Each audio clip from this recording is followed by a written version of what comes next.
Hello everyone, welcome to my channel. कैसे हैं आप लोग? आई होप कि अच्छे होंगे। तो देखिए, आज के वीडियो में हम बात करेंगे मौलाना आज़ाद नेशनल उर्दू यूनिवर्सिटी की। तो इनके जो भी सब्जेक्ट्स हैं जिसमें कि पीएचडी के प्रोग्राम ऑफर किए गए हैं, वो हमने ऑलरेडी वीडियो में डिस्कस किया है, एक दूसरे वीडियो में, प्रीवियस वीडियो में। सो अगर आपने नहीं देखा तो आप देख लीजिएगा, आपको लिंक डिस्क्रिप्शन में मिल जाएगी, या डिस्क्रिप्शन से बेटर है कि आपको आई बटन में यहाँ पे पॉपअप होती हुई, फ्लैश होती हुई लिंक दिख जाएगी, आप उसे देख लीजिएगा। राइट। इस वीडियो में हम नोटिफिकेशन, एप्लीकेशन लिंक, इन सारी चीज़ों के बारे में बात करेंगे। ठीक है, तो चलिए देखते हैं। तो आपको पता है इस वेबसाइट पे हमें विज़िट करना है। नोटिफिकेशंस में हमने देखे थे, जो ब्रोशर था वो देखा था हमने।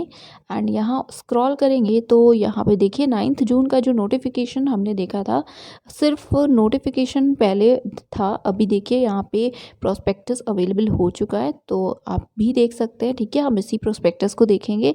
साथ में यहाँ पे देखिए लिंक आपको दिख रही है, तो ये है एप्लीकेशन का लिंक। इसी पे क्लिक करके आपके सामने ये पोर्टल ओपन होगा और यहीं पे आपको अप्लाई करना है। तो जब आप अप्लाई करेंगे तो ये एक मैसेज पॉपअप होगा, जो कि आप देख सकते हैं पेमेंट इशू से रिलेटेड है।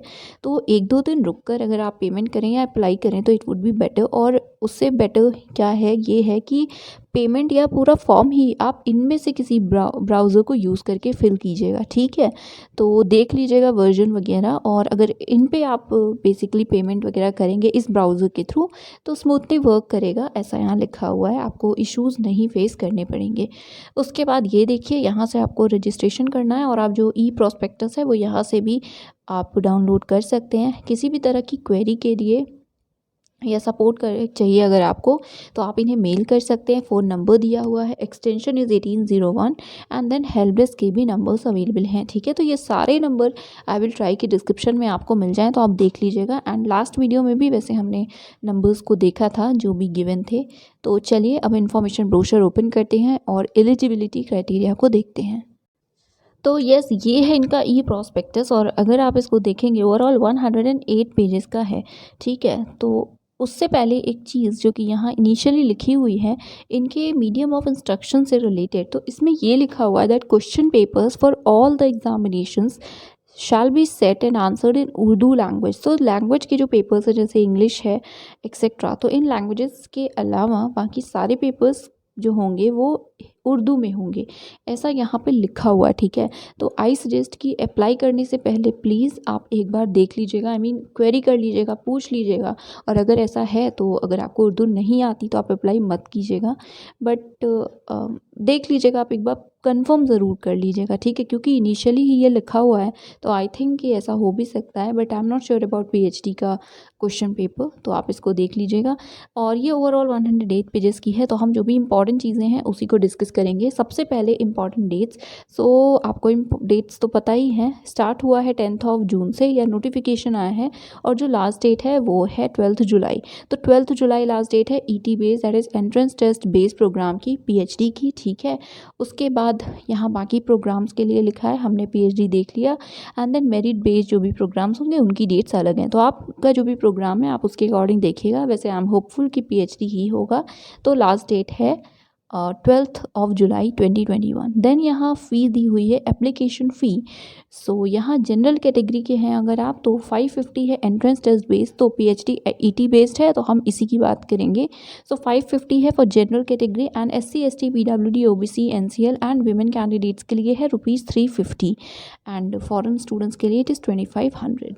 ठीक है, उसके बाद यहाँ पे एंट्रेंस टेस्ट का शेड्यूल दिया हुआ है।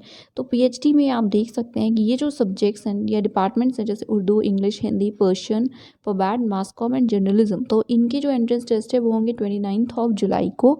ठीक है, उसके बाद जो सब्जेक्ट्स हैं जैसे एजुकेशन है, ठीक है, इस्लामिक स्टडीज़ है, ये सब्जेक्ट्स हैं इनके भी 29 जुलाई को। ओके, सो ये जो FN AN ये सारी चीज़ें लिखी हुई हैं, ये थोड़ा सा डिफरेंट है, इसीलिए वहाँ पे अलग अलग दिया है। FN का टाइमिंग जो है वो है 10 से 12 बजे तक नून, एंड जो AN है आफ्टरनून वो है 2 PM से 4 PM तक। तो आप टाइमिंग के अकॉर्डिंग देख लीजिएगा। तो यहाँ पे 30 जुलाई को जो पेपर्स होंगे वो ये लिखे हुए हैं, ठीक है, पीएचडी इन सब्जेक्ट्स के, and then PhD in subjects के 30 जुलाई afternoon, that is 2 to 4 PM, ठीक है, ये है। उसके बाद यहाँ सेंटर दिया हुआ है, कहाँ कहाँ एग्ज़ाम का सेंटर हो सकता है। सो अलग अलग स्टेट्स में हैं सेंटर्स, आसनसोल, औरंगाबाद, आजमगढ़, बेंगलुरु, भोपाल, बिदार, कटक, देन दरभंगा है, फिर दिल्ली भी है, देन हैदराबाद, जम्मू, किशनगंज, लखनऊ, पटना, रांची, संबल, श्रीनगर, तो हर स्टेट पे मोस्टली है। देन यहाँ पे इंस्ट्रक्शन लिखे हुए हैं, तो आप इंस्ट्रक्शंस पढ़ लीजिएगा, एंट्रेंस टेस्ट से रिलेटेड है, तो आप एंट्रेंस टेस्ट देंगे तो आप इसको पढ़िएगा। एंड अब यहाँ रिजल्ट से रिलेटेड चीज़ें लिखी हुई हैं, फिर एडमिशन शेड्यूल है। तो अब जो नेक्स्ट इंपॉर्टेंट चीज़ है हम डायरेक्टली उसे देखते हैं। सो यस, देखिए यहाँ पे इंटरव्यूज़ और एडमिशन्स की भी डेट दी हुई है पीएचडी के लिए, तो आप इसको भी देख लीजिएगा। जो इंटरव्यू है वो सितंबर में होगा, ठीक है, एंड इंटरव्यू जो है वो इनके कैंपस हैदराबाद में ही होगा। तो हाँ, ये जो नोटिफिकेशन है, जो प्रॉस्पेक्टस है, ये हैदराबाद कैंपस का है, राइट। तो ऑफलाइन होगा, आपको वहाँ पर जाना पड़ेगा, राइट, ये देखिए नोट में लिखा हुआ है। तो यस, इसके बाद देखिए स्कूल वाइज़ आपको एलिजिबिलिटी और बाकी जो सीट्स हैं, इनटेक है, वो सारी चीज़ें देखने को मिलेंगी, ठीक है। तो ये सबसे पहले लैंग्वेजेस का जो स्कूल है, स्कूल ऑफ लैंग्वेजेस समथिंग, तो इनके जो भी डिपार्टमेंट्स है, जैसे उर्दू, इंग्लिश, हिंदी, पर्शियन, तो इससे रिलेटेड पहले इन्फॉर्मेशन है, राइट। 4.1.8 है, ये पेज नंबर है 13, ठीक है।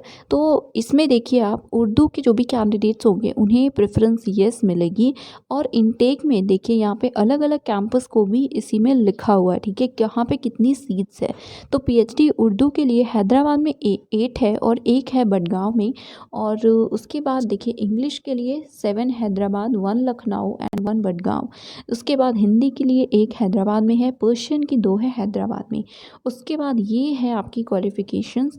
सो उर्दू एज अ सब्जेक्ट या लैंग्वेज रही हो या मीडियम रहा हो, 10-12 ग्रेजुएशन किसी भी लेवल पे, या इक्विवेलेंट मदरसा अगर आपने कोर्स किया है उर्दू से as a medium of instruction, तो आप एलिजिबल हैं। एंड ऑल्सो जो पोस्ट ग्रेजुएट प्रोग्राम होगा उसमें मार्क्स कितने होने चाहिए, तो ये 55% मार्क्स का क्राइटेरिया है, राइट। इसके बाद यहाँ नोट में भी है कि जैसे आपने अगर हिंदी या इंग्लिश में पीएचडी करना चाहते हैं, जो कि यहाँ पे गिवन है, तो उस केस में उन्हें प्रेफरेंस मिलेगी जिन्होंने अपना जो सब्जेक्ट रहा है वो उर्दू में स्टडी किया हो या उर्दू स्टडी किया हो एज अ सब्जेक्ट, और उनका मीडियम उर्दू रहा हो, ठीक है। तो ये नेशनल उर्दू यूनिवर्सिटी है, तो इसलिए आई थिंक जो सारी चीज़ें उर्दू में ही होंगी, राइट। एंड ऑल्सो यहाँ पे बाकी चीज़ें हैं, तो आप इसको देखिएगा। उसके बाद है admission to Urdu exempted candidate shall be conditional subject to an undertaking. Okay, तो अगर आपके पास उर्दू नहीं है तो भी यू आर एलिजिबल या यू कैन अप्लाई, प्रोवाइडेड आपको एक अंडरटेकिंग देनी होगी, ठीक है, दैट ही और she will enrol and qualify the certificate course. तो इसी यूनिवर्सिटी के द्वारा एक सर्टिफिकेट कोर्स होता है उर्दू में, आपको अंडरटेकिंग देनी होगी कि आप वो बाद में करेंगे, उसे क्वालिफाई करेंगे, ठीक है, तभी आप अप्लाई करके एडमिशन ले सकते हैं। उसके बाद ट्रांसलेशन स्टडीज़ है, 5 सीट्स हैं हैदराबाद में, सेम चीज़ें लिखी हुई हैं, देखिए सब में सेम है। पोस्ट ग्रेजुएशन में 55% मार्क्स होने चाहिए, उर्दू एज अ लैंग्वेज आपने ली हो, और इसमें भी बाकी सारी चीज़ें लिखी हुई हैं, जैसे पब्लिकेशन एंड ऑल, राइट। तो आप इसे देखिए, और इसमें ये नहीं लिखा हुआ है उर्दू एग्जिम्प्टेड कैंडिडेट्स। तो आई सजेस्ट कि आप एक बार फिर से इसे पढ़िएगा, और अगर उर्दू लैंग्वेज नहीं है और आपको लाइक आप बिल्कुल भी नहीं आती, ऑब्वियसली जैसे मुझे खुद नहीं आती है, तो हम सर्टिफिकेट कोर्स करके एडमिशन लेंगे तो it would be like very difficult. तो आप देख लीजिए, अब अगर आप अप्लाई करना चाहें तो अप्लाई कीजिएगा। एंड इसके अलावा नेक्स्ट देखिए स्कूल वाइज दिया हुआ है, तो यहाँ जो पार्ट टाइम प्रोग्राम्स हैं उनसे रिलेटेड दिया है। उसके बाद यहाँ पे school of arts and social sciences है, इसके सारे डिपार्टमेंट्स आपको देखने को मिलेंगे। एंड देन यहाँ पे जो एलिजिबिलिटी क्राइटेरिया है वो, तो ये देखिए 4.2.11 रिसर्च प्रोग्राम्स, और इसमें क्राइटेरिया सेम है, Urdu as a subject language और मीडियम रहा हो, ठीक है, या इक्विवेलेंट कोर्स रहा हो, उर्दू मीडियम ऑफ इंस्ट्रक्शन रहा हो बेसिकली, एंड जो मार्क्स है वो 55% हो, ये वुमेन स्टडीज़ के लिए, और 4 सीट्स है यहाँ पे हैदराबाद में। तो उसके बाद है पबैड 1 सीट है हैदराबाद में, उर्दू सेम चीज़ें हैं, सेम कंडीशन है, बस सब्जेक्ट डिफरेंट है, ठीक है। तो यहाँ पे आप देख लीजिएगा, और किस कैंपस में आप अप्लाई कर रहे हैं वो भी आप देख लीजिएगा, बिकॉज सीट्स जो हैं वो सब में बहुत अच्छे से दी हुई हैं।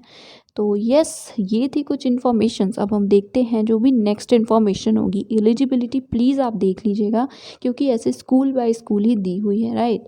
तो आपका जो भी सब्जेक्ट हो, जो भी स्कूल हो, आप वो प्लीज़ उसके अंडर जाकर एलिजिबिलिटी देख लीजिएगा। देन यहाँ पे सिक्स्थ सेक्शन है, सिक्स्थ पॉइंट है जनरल इंस्ट्रक्शंस का। Medium of instruction Urdu medium ही है, तो प्रॉपर आपका पीएचडी उर्दू मीडियम में होगा, ऐसा इसमें लिखा हुआ है। उसके बाद सिर्फ ऑब्वियसली लैंग्वेज कोर्सेज़ को छोड़कर, जैसे हिंदी, इंग्लिश एंड पर्शियन, वो उनकी अपनी लैंग्वेज में होगा। तो उसके बाद मोड ऑफ़ एडमिशन लिखा है, रजिस्ट्रेशन है, फिर ऑनलाइन एप्लीकेशन फॉर्म्स है। और इसमें एक और अच्छी चीज़ है, आपको अप्लाई कैसे करना है, लाइक पेमेंट के सारे ऑप्शंस के स्क्रीनशॉट्स दिए हुए हैं। तो आप जब इसे देखेंगे तो आपको चीज़ें समझ में आ जाएंगी। लास्ट डेट है पीएचडी के अप्लाई करने की 12 जुलाई, और बाकी सारी इन्फॉर्मेशंस आप यहाँ से देख सकते हैं। देन यहाँ क्राइटेरिया फिर से दिया है, जनरल एलिजिबिलिटी कंडीशंस। सो क्या है, हमने वैसे देखी है, आपके पास उर्दू रहा हो, आपने एज अ सब्जेक्ट लैंग्वेज और मीडियम रहा हो, एंड उसके बाद admission to Urdu exempted candidates only for department of Hindi, English and Arabic shall be conditional. तो सब्जेक्ट वाले कैंडिडेट्स आप अप्लाई कर सकते हैं उर्दू एग्जेम्प्टेड कैंडिडेट्स की तरह, बट ऑब्वियसली जो अभी मैंने बताया कि सर्टिफिकेट कोर्स करना होगा, अंडरटेकिंग देनी होगी, तो यस वो आपको करना होगा। उसके बाद यहाँ और कुछ इन्फॉर्मेशंस है, ठीक है। और ये मदरसा वाला है कि अगर वहाँ पे मीडियम ऑफ इंस्ट्रक्शन उर्दू ही नहीं है तो भी आप कंसिडर नहीं होंगे, ठीक है। तो उर्दू बहुत मेजर रोल प्ले करेगा यहाँ पे। फिर यहाँ एज लिमिट भी दी हुई है, ठीक है, और पीएचडी के लिए कोई भी एज लिमिट नहीं है। जो अवेटिंग कैंडिडेट्स हैं, जो हो लाइक अपीयर हुए हैं फाइनल एग्ज़ाम में या अपीयरिंग है, तो येस वो अप्लाई कर सकते हैं, अपीयर कर सकते हैं एंट्रेंस टेस्ट में पीएचडी के लिए। उसके बाद यहाँ और इन्फॉर्मेशन है, एडमिशन टू रिसर्च प्रोग्राम से रिलेटेड, तो पीएचडी इनटेक्स है, ठीक है। तो इसमें जो आपने इंटेक देखा उसमें लाइक सारी सीट्स हैं जो जेआरएफ के अंडर हैं, net, non NET, fellowship, part time, सब, ठीक है। उसके बाद प्रेफरेंस किसे मिलेगी, तो ऑब्वियसली पहले जेआरएफ को, उसके बाद जो भी नेट क्वालिफाइड है उन्हें प्रेफरेंस मिलेगी। और जो नॉन नेट फेलोशिप है वो थोड़ी लिमिटेड है, मिलेगी बट सबको शायद नहीं मिले, ठीक है। उसके बाद है जितने एलोकेटेड पीएचडी सीट्स हैं उनके सिर्फ 50% कैंडिडेट्स को नॉन नेट फेलोशिप मिलेगी, राइट। उससे ज़्यादा एक्सीड नहीं करते हैं ये लोग। फिर यहाँ है फाइनेंशियल असिस्टेंस। सो येस, एक सेंट्रल यूनिवर्सिटी है तो 8,000 per month you will get, जो नॉन नेट फेलोशिप है। और कोर्स वर्क या बाकी 75% attendance is must. Then entrance test क्या होगा उसका पैटर्न दिया हुआ है, 100 मार्क्स के एमसीक्यूज होंगे एंड 50% क्वेश्चन होंगे, जैसा यूजीसी सीएसआईआर नेट का पैटर्न होता है। एंड कौन कौन एग्जेम्प्टेड हैं, तो जो जेआरएफ, नेट, गेट, स्लेट कुछ भी क्वालिफाइड हैं तो आप एग्जेम्प्टेड हैं, आप डायरेक्टली इंटरव्यू देंगे। यहाँ पे प्रोसेस लिखा हुआ है, ठीक है। तो यस, देखिए ये कुछ इन्फॉर्मेशन थी। ओवरऑल तो ये 108 पेजेस हैं, और अगर मैं एक एक चीज़ें बताऊंगी तो ये लाइक बहुत अनएंडिंग सा प्रोसेस हो जाएगा। तो अगर आपको कोई इशू है तो आप मुझे बताइएगा कमेंट सेक्शन में, I will try to resolve that. And इसके अलावा सारी जो नंबर थे, ईमेल आईडीज़ थी, वो डिस्क्रिप्शन में है। तो कोई इशू है तो पहले आप उनसे कन्फर्मेशन कर लीजिए, कन्फर्म कर लीजिए, उसके बाद ही अप्लाई कीजिएगा। एंड येस, तो that is it for today. ये था आज का वीडियो, जो कि आई थिंक ना चाहते हुए भी काफ़ी ज़्यादा ड्यूरेशन का हो चुका है। So that is it. Thank you so much for watching.